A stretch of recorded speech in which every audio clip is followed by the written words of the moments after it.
지난 11월 1일 한 달간의 점검을 마친 한강버스는 재운항을 시작했습니다.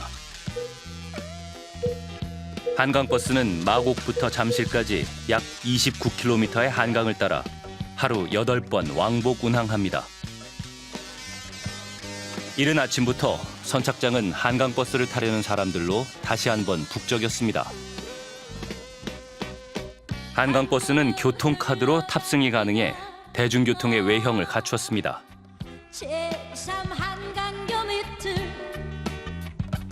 한강버스의 정원은 199명. 7개의 선착장마다 승선 인원이 정해져 있고 그 수는 매일매일 달라집니다. 그런데 출퇴근이 가능한지 미리 체험해본 시민들의 반응은 다소 부정적입니다. 사실은 내일이 모친 생신이고 그래가지고 부모님 모시고 같이 와봤어요. 저 같은 경우는 이제 출퇴근용이 아니고 관광용이고 그거는 또 일회용이니까 그런 제 개인적으로는 출퇴근용으로는 이용하고 싶은 생각은 거의 좀 없는 부분입니다. 저도 사실은 집에 이제 망원동이고 옥수구에 사무실을 갖고 있는데 이 배 타면 이제 출퇴근이 가능하다는 생각을 이제 했거든요. 근데 오늘 타보니까 뭐 그렇게는 안 될 것 같고 너무 느려서 낮에 뭐 한가하신 분들은 타면은 그게 곧 유람선이거든요. 저가 유람선. 시민들은 한강버스를 저가 유람선, 즉 관광수단으로 보는 듯합니다. 그러나 서울시는 대중교통임을 거듭 강조했습니다. 한강버스에 대한 실제 직장인들의 의견을 들어봤습니다. 한강이 워낙에 주택가랑 좀 떨어져 있다 보니까 선착장이 그래서 출퇴근 거리가 원래 도어 투 도어가 제일 좋잖아요. 근데 그게 안 되다 보니까 직장인들이 실제로 사용하기는 좀 어렵지 않을까 싶어요. 한강은 홍수 방지를 위한 넓은 둔치를 두고 있고 강변을 따라 자동차 전용 도로가 이어집니다. 선착장까지 접근성이 떨어질 수밖에 없습니다. 뭐 런던의 템저 같은 경우에도 우리가 완전히 다릅니다. 첫 번째는 일단 이렇게 강폭이 넓지 않고요. 그다음에 거기는 강변에 고밀 상업 업무지구가 있습니다. 그러니까 내려서 바로 내 직장인 거예요. 예, 그러니까 이게 사실은 충분히 경쟁력이 있는 거죠. 예, 근데 우리는 한강 바로 옆에 내 직장이 있고 내 학교가 있고 그러지 않지 않습니까? 그러니까 이게 완전히 다른 상황입니다. 한강 접근성 문제를 해결하기 위해 서울시가 대책으로 내놓은 무료 셔틀버스. 하지만 이 버스 역시 출퇴근 시간에 도로 정체를 피할 길은 없습니다. 퇴근 시간에 문제예요. 근데 퇴근 시간에는 거기서 여기 올 때 45분, 1시간 걸 때도 있어. 내가 최고 와본 게 57년 만에 여기 와봤어. PD수첩은 한강버스 출퇴근길을 따라가 보기로 했습니다. 직장인 가진 씨는 한강버스를 타고 잠실에서 망원까지 이동할 예정입니다. 평소에는 어떻게 좀 출근하세요? 원래는 한 7시 정도에 집에서 출발해가지고 지하철 버스 타고 9시까지 출근. 출근하는데 얼마나 좀 소요되세요? 집에서 딱 사무실 문까지 1시간 반에서 2시간 사이 정도. 오전 8시 15분, 가진 씨는 무료 셔틀버스를 이용하기 위해 잠실 세내역을 출발점으로 정했습니다. 안녕하세요. 오전 9시에 출발하는 배를 타야 하는 가진 씨. 선착지까지 여유롭게 도착할 줄 알았지만 현실은 그렇지 않습니다. 한 번 배를 놓치면 1시간 30분 후에야 다시 탈 수 있는데 도로 위 자동차들은 더디게 움직일 뿐입니다. 한강버스를 놓칠까 마음이 조마조마한 가진 씨는 셔틀버스에서 내리자마자 서둘러 선착장으로 향합니다. 버스나 지하철의 환승 체계와는 다르게 걷고 뛰고를 반복해서 가는 선착장. 출퇴근용 한강버스는 과연 가능한 일일까요? 반차를 냈기에 망정이지 평소라면 상상하기 힘든 느긋한 속도입니다. 저희가 지금 완행으로 운항 중이라 한 100분 정도. 100분이요? 예. 그러면은 더 빨리 갈 때도 있어요? 근데 급행으로 가면은 저희가 80분이에요. 80분. 여의도랑 갔다가 마곡에 가면 저희가 75분, 80분이면 도착하거든요. 지금 급행 노선을 운행을 한다. 약 1시간 40분 정도 배를 타니 어느덧 망원 선착장에 도착했습니다. 선착장에서 직장까지는 아직 여정이 남았습니다. 망원동 직장까지 공용 자전거를 타고 이동하는 가진 씨. 저는 개인적으로 어쨌든 그 따릉이를 타기 전까지의 과정이 좀 길었다 보니까 출근길 자체에 너무 많은 과정을 거친다는 게 좀 부담스러울 것 같아요.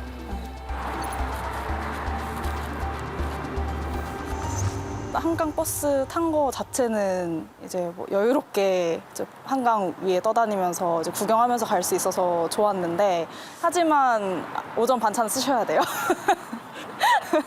아, 그래요? 네. 왜 그러시죠? 왜냐면 9시까지 출근은 아직 힘듭니다. 그렇다면 저녁 퇴근길은 어떨까요? 대학원생 재훈 씨의 하굣길을 동행했습니다. 우선 공용 자전거를 타고 뚝섬 선착장으로 가서 여의도 선착장까지 한강버스를 이용하는 여정입니다. 저녁 7시 46분 마곡행 한강버스에 탑승한 재훈 씨. 평일 퇴근 시간 한강버스 안은 한적합니다.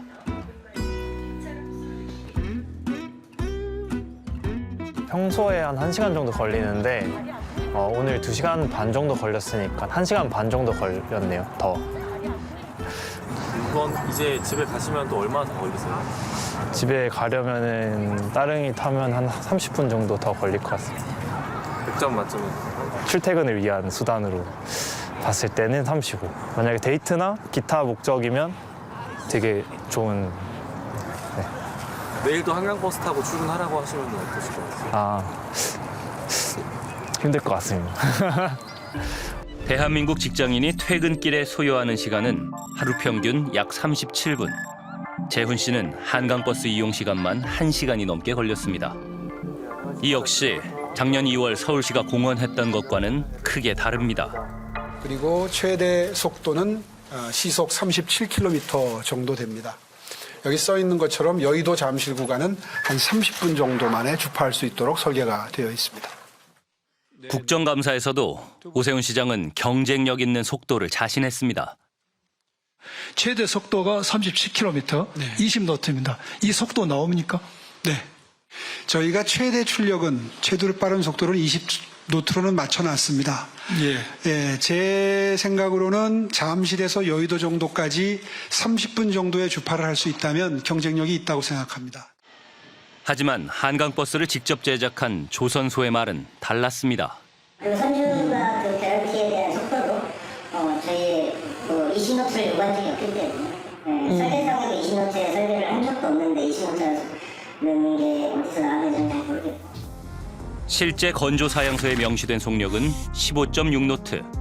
서울시가 발표한 20노트와는 명백한 차이가 있습니다. 한강버스의 실제 운항 속력은 어느 정도일까? 운항 첫날 오 시장이 탑승한 배의 실제 속도 역시 그의 공원과는 거리가 멀었습니다. 실제 운항 속도는 시장이 강조했던 20노트와는 차이가 컸습니다. 올해 10월 국정감사 현장. 대중교통을 강조해오던 오 시장에게 한강버스의 속도에 대한 질의가 이어졌습니다. 시장께 제안을 하나 하겠습니다. 그냥 한강버스가 아니라 한강 유람선이다. 공공유람선이다라고 하는 게 훨씬 더 타당하다고 생각합니다. 교통수단으로서의 가치는 이미 잊어버렸잖아요. 마곡에서 잠실까지 2시간 7분 걸리고, 그리고 교통이라는 게 꼭 빨라야 되나요? 한강버스 승차장까지 15분에서 20분 걸립니다. 저는 한강버스라기보다는 유람선으로 정책 방향을 수정해야 된다라고 생각합니다. 저는 그렇게 생각지 않습니다.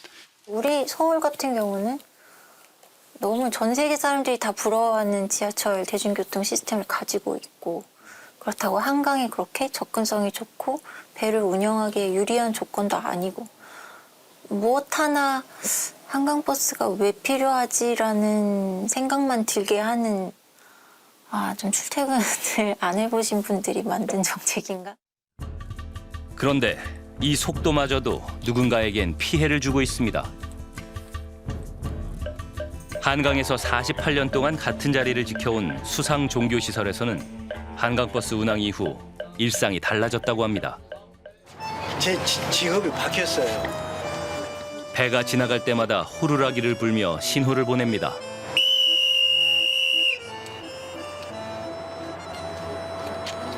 천천히 가라고 제가 지금 이렇게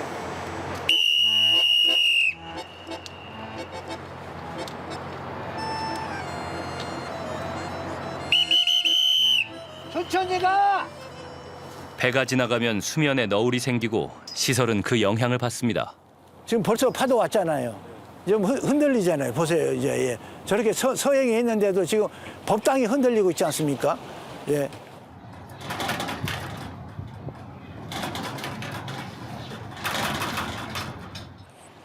서행한 정도가 이 정도입니다. 시설이 흔들리면서 어지러움을 호소하는 신도들도 있다고 합니다. 기도하러 오셨는데 이거 하루에 버스를 바이킹을 뭐 몇십 회를 탄다 그러면 이게 기도를 할 수가 없습니다. 이 버스 때문에 마치 바이킹을 타는 것 같다라는 말씀. 예, 파도 놀리기 위해서 너울의 충격으로 바지선을 고정하는 연결고리가 파손되기도 했습니다. 새롭게. 아, 지금 이게 새로 가신 거예요? 그렇습니다. 아, 근데 이쪽에 있는 고리가 찢어져서 네. 새롭게 보강을 한 겁니다. 한강버스 사업을 서둘렀던 서울시. 수변시설의 피해엔 아직 대책이 없습니다. 천천히. 저 돌아가. 그리고 또 중요한 게 이 버스를 운행하기 전에 이 항로를 설정을 하면서 주변 시설과 상의나 협조나 통보나 뭐 이런 게 있어야 안 되겠습니까? 이 한강버스 사업이 시작하기 전에 이 네. 수상법단 쪽에 어떤 의견이나 이런 거 들은 적이 없어요? 예, 없습니다. 저희들이 요청을 했지요. 이런 우리 불교의 특성상 노 신도님들이 많은 계시니 좀 보호를 해달라. 아무리 했는데도 들어주질 않았습니다. 한강공원에서 레저 사업을 하는 업체들도 같은 피해를 호소했습니다. 운항할 때마다 수면이 흔들려 사고의 위험이 있다는 겁니다. 이렇게 보시면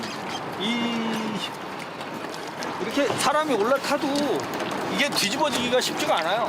이렇게. 근데 만약에 여기서 롤링이 이렇게 생겼는데 이렇게 이 정도 왔는데 파도가 저쪽에서 쳐버리면 당연히 뒤집어집니다. 내년부터는 급행으로 운항하는 한강버스가 생기고 운항 시간과 횟수도 늘어날 예정입니다. 피해는 더 심각해질 수 있습니다. 꼭 뭐 바닷가에 태풍 들어와가지고 막 치는 것처럼. 한강의 오리배도 안전사고를 걱정해야 할 상황입니다. 어떻게 보면 이 건물이 건물이 이렇게 살짝 흔들리는 상황이 생기는 거죠. 예. 그리고 우리 같은 경우는 어린애들 같은 경우는 울기도 하고 놀래서 이게 이제 파도가 커지니까 사람들이 겁을 낼 정도로요. 여기 위에 앉아 계신 분들이 그렇게 못 느끼다가 막 이런 식으로까지도 이제 이 큰 배가 이렇게 흔들리는 상황이 생기는 거죠. 보트나 시설물이 손상돼 경제적 피해가 발생해도 누구에게 책임을 물을 수도 없습니다. 이 뒤에 이제 이 다리빨 같은 경우가 이제 이쪽에 묶어놨을 때 이제 위아래 요동치면서 이제 위에서 걸쳐가지고 이제 이렇게 깨지는 현상들이 좀 생기고요. 튼튼하던 바지선도 한강버스 운항 2달 만에 수리했습니다. 파손된 시설을 수리하고 안전장치를 설치하는 것 모두 피해자들의 몫이 됐습니다. 여기는 어디다 하소연도 못하고 그냥 자기들 물건 깨지고 뽀개지고 자기들이 고쳐 쓰면서 해야 되는 상황인 거예요. 왜냐하면 그만큼 더 노화되고 있다라는 거니까 이게 계속 밀어대기 시작을 하면 처음에는 버티지만 어느 정도 되면 한번 무너지기 시작하면 후루룩 무너질 수 있어서 그게 이제 위험한 거죠. 시민들에게 친숙한 한강, 이른바 한강 르네상스 시대를 열겠다던 오세훈 시장. 이제 드디어 한강 르네상스의 완결편이라고 할 수 있죠. 수상 이용의 시대를 여는 뜻깊은 날입니다. 우리의 일상의 여가 속으로 들어오게 되는 것 같습니다. 하지만 한강버스 운항 이후 상황은 정반대가 됐습니다. 지난 7월 서울시는 한강버스 주변을 레저 활동 위험 구역으로 지정하고 이를 어기 시 과태료를 부과한다고 통보했습니다. 뭐 이렇게 뭐 한강버스 다니면 뭐 좌우로 앞뒤로 뭐 접근도 하지 말라는 뭐 그런 공문이 있어요. 한강버스만 다니는 게 아니지 않습니까? 무동요소 카약도 다니고 뭐 패들 서핑도 하고 하는데 어떻게 모든 한강의 그런 수상 활동이나 뭐 그런 것들을 한강버스에 맞춰갖고 다 재조정하냐는 거예요. 한강버스가 뭔데?